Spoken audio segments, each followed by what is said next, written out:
Assalamualaikum warahmatullahi wabarakatuh. Perkenalkan, saya Paksi Bimantara dengan NRP 5017251039 dari Departemen Teknik Geofisika.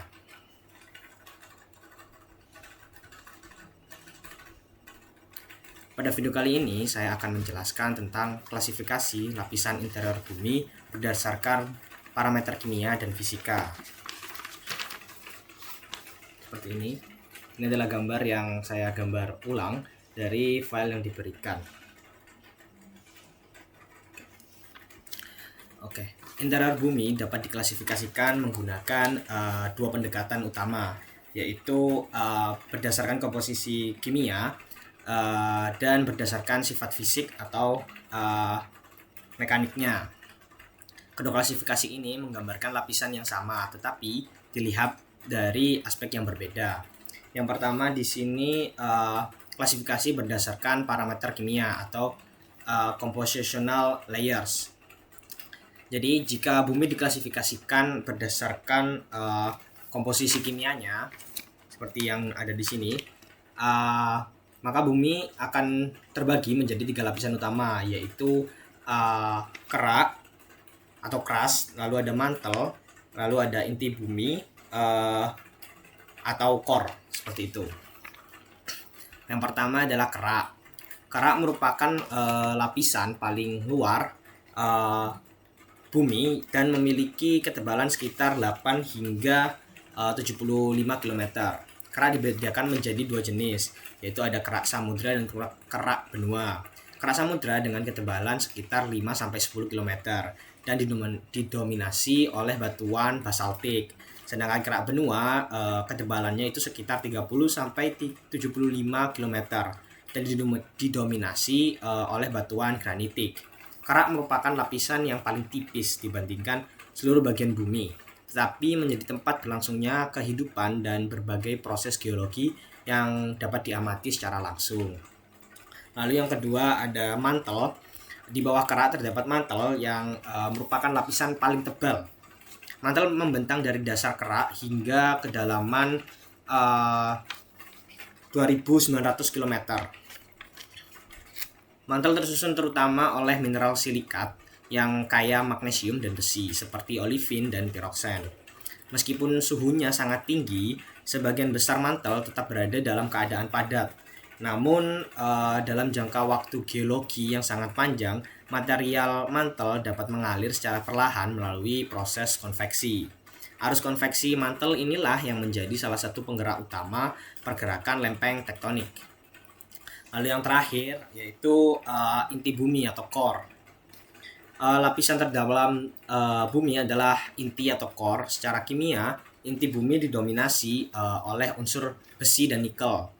Inti bumi membentang dari kedalaman 2.900 km hingga pusat bumi pada kedalaman 6.370 km.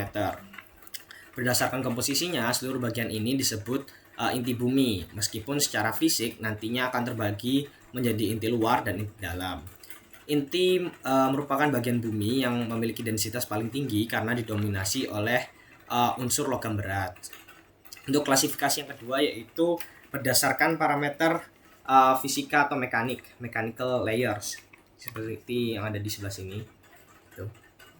Oke, jika dilakukan berdasarkan sifat fisik dan perilaku mekaniknya, maka bumi dibagi menjadi 5 lapisan utama, yaitu yang pertama ada litosfer, lalu ada astenosfer, lalu ada mesosfer, lalu ada liquid,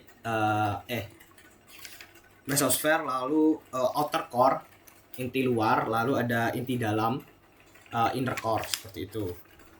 Untuk yang pertama yaitu litosfer. Litosfer merupakan lapisan paling luar bumi yang bersifat kaku dan rapuh. Litosfer terdiri atas kerak bumi dan bagian paling atas mantel. Ketebalan litosfer umumnya sekitar 100 hingga 200 km. Litosfer terpecah menjadi beberapa lempeng tektonik yang bergerak relatif satu sama lain. Interaksi antar lempeng inilah yang menyebabkan gempa bumi, aktivitas vulkanik, dan pembentukan pegunungan. Lalu yang kedua ada astenosfer, yang tepat berada di bawah litosfer. Astenosfer berada pada kedalaman 100 hingga 350 atau 500 km. Lapisan ini masih berupa batuan padat tetapi memiliki sifat plastis atau dapat mengalir secara perlahan akibat tekanan atau suhu yang tinggi. Karena sifatnya yang plastis, astenosfer berfungsi sebagai lapisan tempat lempeng-lempeng litosfer bergerak di atasnya. Astenosfer sering dianggap sebagai zona dengan kecepatan gelombang seismik yang relatif rendah atau low velocity zone. Lalu yang ketiga ada mesosfer. Di bawah astenosfer terdapat mesosfer. Mesosfer mencakup sebagian besar mantel bawah hingga batas inti luar pada kedalaman 2.900 km. Meskipun suhunya lebih tinggi daripada astenosfer, tekanan yang sangat besar membantu batuan di mesosfer menjadi lebih kaku dan lebih kuat. Oleh karena itu, mesosfer sering disebut sebagai mantel bawah yang padat dan relatif rigid seperti itu. Lalu yang keempat ada inti luar atau outer core.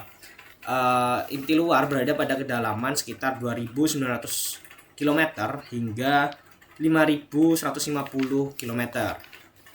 Berbeda dengan lapisan sebelumnya, inti luar berada dalam keadaan cair dan tersusun terutama oleh besi dan nikel cair.